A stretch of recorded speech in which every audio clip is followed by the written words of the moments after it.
Assalamualaikum warahmatullahi wabarakatuh. Bagaimana kabarnya rekan-rekan semua? Semoga kita senantiasa diberi kemudahan dalam ikhtiar kita untuk selalu belajar. Baik, pada kesempatan hari ini kita akan melanjutkan pembahasan mengenai statistik pendidikan. Yang pada kali ini kita akan mengulas atau mengulik mengenai teknik pengumpulan data dalam penelitian. Jadi, teknik pengumpulan data dalam penelitian itu ada beberapa jenis. Yang pertama adalah survei, kuesioner, observasi, dan data sekunder. Apa maksud dari survei, kuesioner, dan observasi, kemudian data sekunder? Mari kita lihat bersama-sama. Yang pertama adalah apa yang akan kita pelajari hari ini, yaitu adalah pengantar mengapa pengumpulan data itu penting. Kenapa? Pertanyaannya, kenapa pengumpulan data itu penting? Jadi, pengumpulan data itu penting karena kalau kita ingin melakukan penelitian tanpa kita tidak mengetahui bagaimana cara mengumpulkan data, penelitian itu tidak akan bisa berjalan. Jadi, pengumpulan data ini yang tadi survei, kuesioner, observasi itu adalah merupakan suatu alatnya, alat untuk mendapatkan data. Nah, dari sini kita akan belajar ketika kita melakukan penelitian ini kita memerlukan cara pengumpulan data pakai ini. Nah, itu nanti kita akan belajar bersama-sama. Berikutnya adalah survei dan kuesioner, gitu ya. Survei dan kuesioner itu apa? Itu adalah untuk memahami opini dan perilaku siapa? Perilaku responden, gitu ya. Kemudian observasi itu apa? Mencatat perilaku dalam settingnya atau dalam sebuah penelitian. Jadi misalnya observasi itu kita melihat kejadian yang ada dalam suatu lembaga atau suatu kegiatan, itu kita mengobservasi. Kemudian data sekunder itu apa? Memanfaatkan data yang sudah ada. Jadi data sekunder itu data yang sudah ada terus kemudian kita manfaatkan, gitu lah. Jadi ini adalah gambaran singkatnya dulu.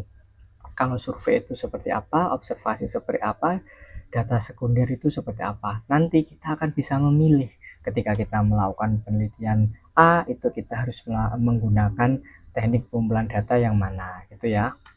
Berikutnya adalah mengapa pengumpulan data itu penting. Nah, jadi data itu adalah bahan bakar penelitian, gitu ya. Jadi tanpa adanya data kita tidak akan bisa melakukan penelitian. Maka dari itu pengumpulan data ini penting. Tanpa adanya pengumpulan data, tanpa adanya cara ini kita juga tidak akan mendapatkan data, sedangkan data ini merupakan bahan bakar dari sebuah penelitian, gitu ya. Data itu adalah bahan mentah untuk menjawab pertanyaan peneliti, gitu ya. Jadi data itu adalah suatu bahannya ketika kita melakukan penelitian untuk menjawab penelitian. Kita tidak akan bisa menjawab penelitian ketika kita tidak mempunyai data. Makanya data ini dalam penelitian itu posisinya sangat penting sekali. Kemudian kualitas data menentukan kualitas hasil penelitian.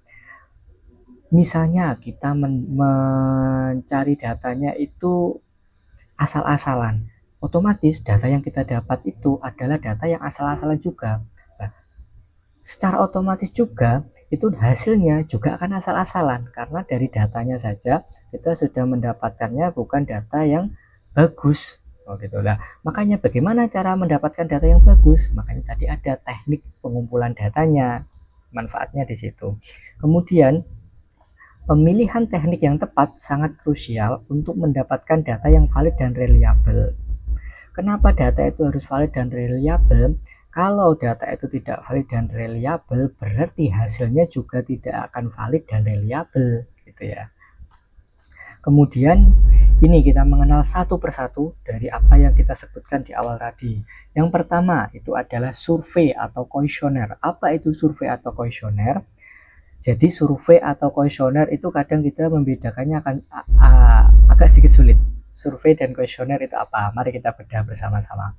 Survei dan kuesioner itu adalah suara dari responden. gitu ya.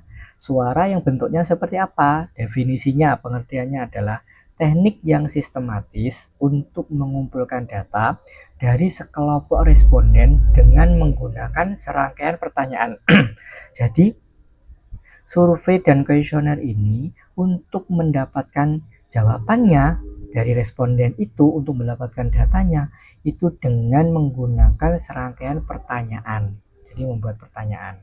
Terus kemudian kuesioner adalah toolsnya, instrumen. Survei adalah prosesnya. Jadi kuesioner itu adalah tool instrumennya, sedangkan survei itu adalah prosesnya atau proses. Jadi perbedaannya itu ya. Otomatis lebih luasan yang mana, survei dan kuesioner? Lebih luasan survei, karena kuesioner itu adalah bagian dari survei gitu ya. Terus kemudian tujuannya untuk apa? Mengukur sikap, opini, perilaku, karakteristik suatu populasi. Contoh dari kuesioner itu adalah seperti ini. Misalnya kita ingin mengetahui bagaimanakah tingkat kepuasan atau penilaian guru terhadap kepemimpinan kepala madrasah. Ini adalah salah satu pertanyaan saja. Seperti kepala madrasah yang mampu meyakinkan. Pertanyaannya adalah kepala madrasah mampu menyampaikan visi, tujuan, dan harapan madrasah secara jelas kepada para guru. Nanti tinggal memilih jawabannya. Itu adalah salah satu contoh dari survei atau kuesioner dan kuesioner gitu ya. Dari sini cukup jelas ya mengenai survei dan kuesioner. Jadi intinya adalah bentuknya, cara mendapatkan datanya itu dengan cara membuat serangkaian pertanyaan, memberikan serangkaian pertanyaan gitu ya. Kemudian jenis dan metode penyebarannya. Metode dan penyebarannya kuesioner atau survei itu ada jenisnya, yaitu ada jenis tertutup, itu pilihan ganda seperti yang kita lihat di slide sebelumnya tadi, namanya skala Likert yang mudah dianalisis, yaitu misalnya setuju, tidak setuju, kurang setuju, itu adalah bentuk tertutupnya. Kalau terbuka itu menggunakan esai, jadi pertanyaan yang berbentuk esai itu yang terbuka. Yang kemudian adalah berdasarkan metodenya, ini adalah jenisnya, ini adalah metodenya. Metodenya itu banyak sekali. Kalau zaman dulu sebelum marak tren dengan Google Form atau era digital, itu biasanya membuat pertanyaan dalam bentuk kertas, disebarkan, kemudian kita hitung manual. Nah, sekarang itu sudah eranya digital, sudah mayoritas itu menggunakan Google Form. Kelebihannya apa ketika menggunakan Google Form? Kalau kita menggunakan kertas secara konvensional itu berarti kita menunggu, atau misalnya kita menyebar kepada guru tadi yang contohnya tadi, itu berarti kan kita sebar pada hari itu juga kita menunggu jawabannya. Nah, kalau pakai Google Form itu bisa lebih fleksibel untuk mengerjakannya. Misal kita kasih batas waktu sampai 1 minggu, itu jadi responden akan punya banyak waktu untuk menjawab atau mengisi kuesionernya. Apa pentingnya ketika responden itu dalam keadaan tenang, dalam keadaan santai, atau banyak waktu untuk menjawab, itu akan mempengaruhi hasil dari jawabannya. Bayangkan saja ketika kita diberi kuesioner dengan jumlah 100 pertanyaan, terus sedangkan kita dalam keadaan mau masuk kelas sedang mengajar, pasti kita jawabnya akan asal-asalan. Terus kemudian kalau kita beri Google Form yang kita kasih waktu panjang, itu kita akan mendapatkan kondisi menjawab yang akan lebih tenang, yang pada akhirnya akan mempengaruhi hasil dari jawabannya. Walaupun banyak waktu pun juga tidak bisa menjadi tolak ukur jawabannya itu baik, tapi ini adalah salah satu ikhtiar atau kelebihan yang mungkin bisa kita dapat ketika kita menggunakan Google Form gitu ya. Kemudian langsung atau face to face ini juga bisa gitu ya. Terus kemudian by telepon itu juga bisa, by post itu juga bisa. Jadi nanti kita tergantung bentuk dari pertanyaan penelitiannya atau bentuk dari respondennya itu seperti apa. Tapi yang umum digunakan itu adalah yang bentuk survei yang pakai ini Google Form, atau kita memberikan langsung ke responden itu ya. Terus kemudian adalah melihat langsung perilaku. Ya, ini adalah apa? Observasi. Ya, ini maaf judulnya belum saya tulis. Jadi observasi itu adalah melihat langsung perilaku.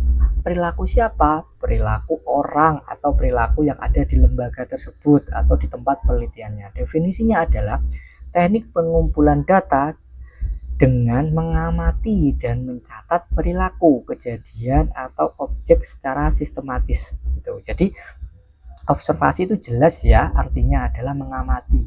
Jadi kita posisinya untuk mencari data itu kita melihat. Misalnya kita ingin tahu mengenai penerapan metode pembelajaran A atau B, itu kita mengamati bagaimana penerapannya, apakah sudah baik atau belum, apakah bagaimana, itu kita mengamati. Tidak hanya itu, pengamatan ini itu juga bisa kita lihat dengan misalnya membandingkan dari grafik atau data di BPS atau apa, kita melakukan observasi, itu juga termasuk observasi, itu juga bisa dilakukan. Nah, kelebihan utamanya adalah mendapatkan data perilaku apa yang benar-benar terjadi, bukan apa yang dikatakan terjadi. Nah, kalau pengamatan ini itu murni dari sudut pandang peneliti, jadi kita bisa melihat apakah ini sudah benar atau belum, ini A, B, atau C, itu benar-benar peneliti melihat sendiri dan mengamati sendiri, bukan apa yang dikatakan terjadi. Maksudnya bukan dari sumber yang lain, gitu ya. Jadi benar-benar orisinil dari peneliti itu. Kemudian jenis-jenis dari observasi. Nah, observasi itu banyak jenisnya. Yang pertama adalah partisipan atau non-partisipan. Kalau partisipan itu peneliti terlibat dalam aktivitas yang diamati. Jadi misalnya kita tadi dalam untuk mengamati proses atau metode pembelajaran yang diterapkan, itu kita terjun langsung di situ, kita melihat langsung. Nah, kalau non-partisipan itu peneliti hanya mengamati dari luar, kita tidak terjun langsung dalam kegiatan itu. Maksudnya kalau partisipan itu kita langsung masuk, misalnya langsung ikut melakukan, itu partisipan. Kalau non partisipan kita hanya melihat dari jauh.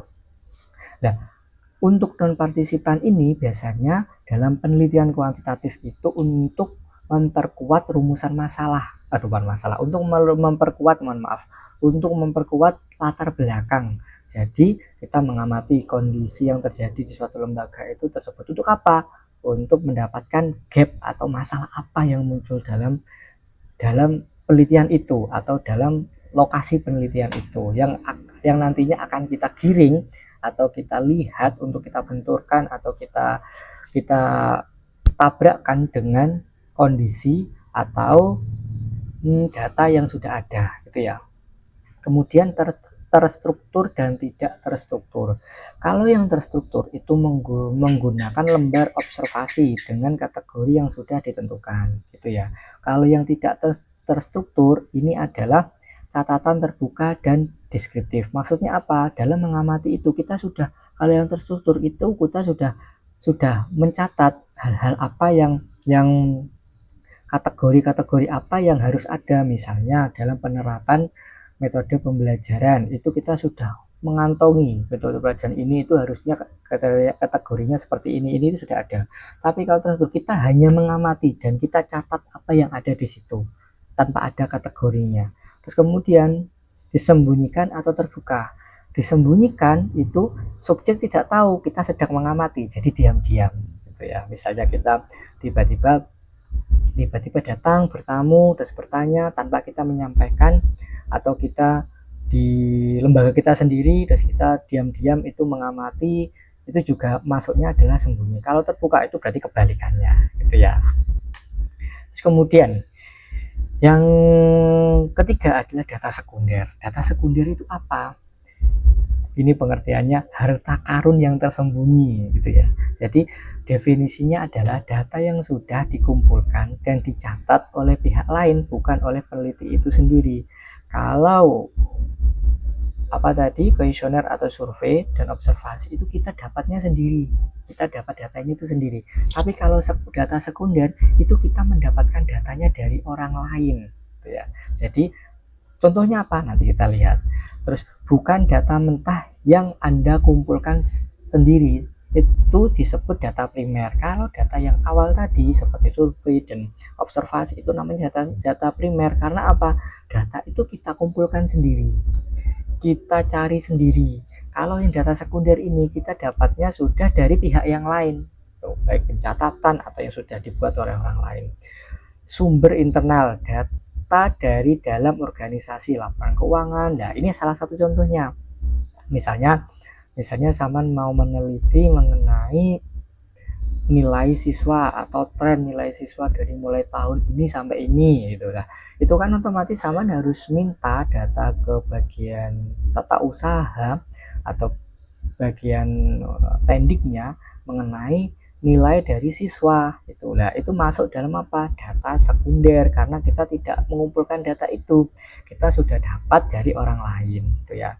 Sumber eksternal itu adalah data dari luar organisasi, misalnya jurnal, publikasi pemerintah, database online. Misalnya kita mau meneliti mengenai perbandingan teori dari jurnal-jurnal, itu juga data-data yang ada di jurnal itu kita masuk ke dalam data sekunder, karena kita mendapatkannya bukan original atau kita dapatkan sendiri, tapi kita mengambil dari data yang sudah ada, yang sudah disediakan orang gitu ya.